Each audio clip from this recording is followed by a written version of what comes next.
What's good, guys? Respawn Protocol here. What if I told you the biggest financial milestone society aims for is actually a system designed to trap you in debt for life? Here in the UK, one of the biggest goals pushed onto us when we're young is home ownership. But after being stuck in a mortgage for 5 years and studying how money and wealth really works, I've realised something brutal. For most young people today, mortgages are a trap.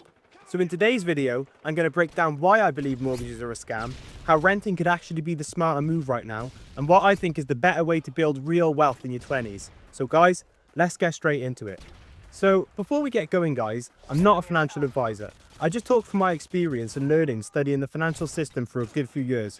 So from a very young age, our parents, schools and general society have all taught us to aspire towards getting a mortgage as a young adult.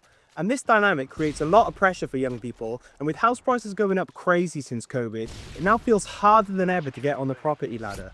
But what if I told you that mortgages just aren't that good of a deal in the first place?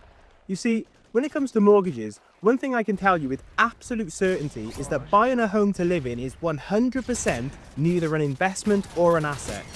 Guys, assets pay you. A mortgage does not pay you. Instead, a mortgage is the exact opposite of an asset. It's a liability, and you don't get ahead in life by owning liabilities. Now don't get me wrong, a house is an asset, it's just not your asset. Someone is benefiting from you being in that mortgage, and it's not you. So who is benefiting from your mortgage and making it an income producing asset and investment? Well, that would be the banks. You see, up until around 100 years ago, mortgages were unattainable to the average person, and these mortgages were never more than a 5 to 10 year loan. However, in the 1930s, banks started extending their mortgage offers to attract higher brackets of the middle class. And these mortgages had longer loan periods, and because of this, it became more affordable for the average person. But the flip side of this affordability is that people now have to lock themselves into 30 to 40 year loans obligations with a bank just to get into a mortgage. And that's nearly half your life being in debt to the bank. So you need to understand, guys, the banks that lend us the money for these homes, they don't work hard for that money. They literally print it out of thin air and then loan it to you so you can pay them interest for 30 years. A mortgage also locks away vast amounts of any individual's net worth, so they don't have much money to invest in other things which can actually buy back their freedom, like businesses and real assets. And the governments and banks push home ownership onto you as an ideal from a young age, and why wouldn't they? They stand to benefit fully from a mortgage. Like guys, I have a mortgage for around 150k at a roughly 5.5% interest rate. And what's crazy is that over the course of that mortgage, I'll pay more in interest to the banks for that mortgage than the actual principal of the mortgage in the first place. So for my 150,000 mortgage loan, I'll be required to pay back over £165,000 of interest on top. So effectively, by getting a mortgage, I've committed to paying a bank over £160,000 over 30 years for lending that money that they literally printed out of thin air. Let that sink in, guys. I'm paying 160k for money that was printed out of thin air. Now, if you have the ability of printing money like the banks, you can now see why they spend so much money and time nurturing you from a young age to want one. And to add to the pain, once a person gets a mortgage, they think that they actually own the home. But this is just another cleverly crafted illusion. You don't own the home until it's paid off. Saying you own a mortgage on a mortgaged house is like saying you own a leased car. If you stop making payments or don't comply with the system in any way, you will see who really owns the home. And unfortunately, that person is not you. Remember, the home is not your asset, it's the bank's. And the issue is, most people are investing all their economic energy into something that they perceive as their asset. But it's not their asset, it's their liability. Like guys, banks literally hold your mortgage on their balance sheet as an asset. So how can it be their asset and your asset at the same time? It's all just matrix programming. You never did own it, and until you pay back your mortgage principal, you never will own it. And this illusion the banks have created isn't the only thing that sucks about a mortgage. That's just the start of the pain.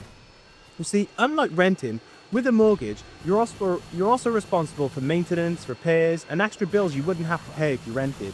And the image on screen just shows some of these costs and the average annual cost you can expect. And from owning a home myself, I can say this is a pretty good rough estimate of what to expect. So like the image shows, guys, you're going to lose around 1% of the equity you build per year just from maintenance costs. So over the course of your mortgage, that's like 30% of your equity gone. And the bigger the house is, the more expensive it's going to be. And there's a perception that renting is just out of the question because of how expensive it is. And I agree, guys, it definitely is expensive. But when you factor in all the hidden costs of a mortgage, it pretty much averages out. Owning a home is kind of like bleeding a person dry slowly. Hundreds of little cuts over time that slowly deplete you of your financial energy and deduct heavily from the capital appreciation over time that people chase so heavily with a mortgage. And another thing to consider is inflation. So a common argument made for home ownership is that it outpaces inflation and makes you money over time. And while house prices definitely do tend to double every 10 to 15 years, inflation ensures you don't actually make a real return on investment. And if you look at the graph on screen, you can see that the real return on investment after inflation just chops sideways. You don't actually make any money. Again, it's just a cleverly crafted illusion that's been programmed into you from a young age. And because property doesn't actually really make you any money in real terms, this creates a massive opportunity cost. Because most people tie up their entire net worth in their home, and that money's locked up for good, not making you any real return on investment. Look at the graph on screen and it demonstrates this. As we can see, all major asset classes have outperformed housing recently. You've got things like crypto, equity, precious metals, and businesses. All these assets have absolutely blown away real estate and home ownership in terms of return on investment. And you could have used that money that you put in terms of putting a deposit down and the equity in your house. You could have actually used that money to invest in these assets to make you actual real wealth sustainably over time. And I made this mistake during lockdown. I piled all my economic energy and investment into a house when I could have been buying stocks, crypto, precious metals, investing in businesses. And I can tell you, mathematically, I'd be way ahead financially by now. And even if you do manage to make any sort of money on your house from a mortgage, which is very unlikely, this is all going to be eaten up in exit costs anyway. Because what the average person doesn't realize is that there is so much friction when you go to sell a home. And the graph on screen demonstrates this. So when you go to sell your home, you're going to have to deal with things like estate agent fees, stamp duty, early bank cancellation charges, and legal work that'll easily reach around 10K. And the system is set up in a way to extract value from you every time you sell. Think about it this way, if you have 5 homes during your life, you've inflated away over 50K in exit fees alone. And that's not even considering the fees you need to pay to get into the new house, so it's probably actually double that. So with all that being said, what should we actually do? Should we get a mortgage? Should we rent? Well, I need to tell you again guys, I'm not a financial advisor, but what I'm doing is selling my house instead to rent. Now, I know with renting there's an argument it's dead money, but as we've seen earlier in the video, that for the first 5 to 10 years of your mortgage, you're hardly paying any principal anyway. You're paying just interest to the banks. And all that money is going to the banks and it's not going to create an income producing assets for you that are going to get you financial freedom down the line. And although mortgages do still let you make monthly payments off your principal even when you start your mortgage, when you weigh everything up, mortgages definitely come out the loser from my perspective. Like, renting offers several advantages you don't get with a mortgage, and it took me years of being in the mortgage to realize this. Firstly, when you're renting, you can relocate easier, which in an uncertain world like today is super important in my opinion. And I think this is super crucial for young people particularly, because when you're young, you should be experiencing different places and see where you want to live in the future, instead of locking yourself in too early and not actually seeing the world, because that is a big regret of mine now getting to my 30s. Secondly, any issues in your house that need fixing or repair, when you rent, that's not your bill. And that's going to save you like £2,000 to £3,000 a year in my experience. And there's also no large upfront entry fees or exit fees like you have with a mortgage. You're just going to need to pay a deposit, but if you look after the place, you're actually just going to get back anyway. And finally, and most importantly, when you get a mortgage, or like I've said before, all your equity is locked up and you can't use it to actually invest in income producing assets. But when you rent, you're going to get all of that investment power, that deposit and any equity you may have. You're going to get that back and you can use it to invest in the markets and actually make a real return on investment after inflation. You can start a business, you can start a side hustle, and you can start diversifying your investment portfolio and investing in things like precious metals, cryptocurrencies, and equities. And historically, like I mentioned, these assets have massively outperformed home ownership and outpaced inflation in real terms. Now, don't get me wrong, if you're starting a family and want some stability, or you have enough cash to buy your house outright, buying a home looks way more attractive. But for most young people these days, this just simply isn't the case.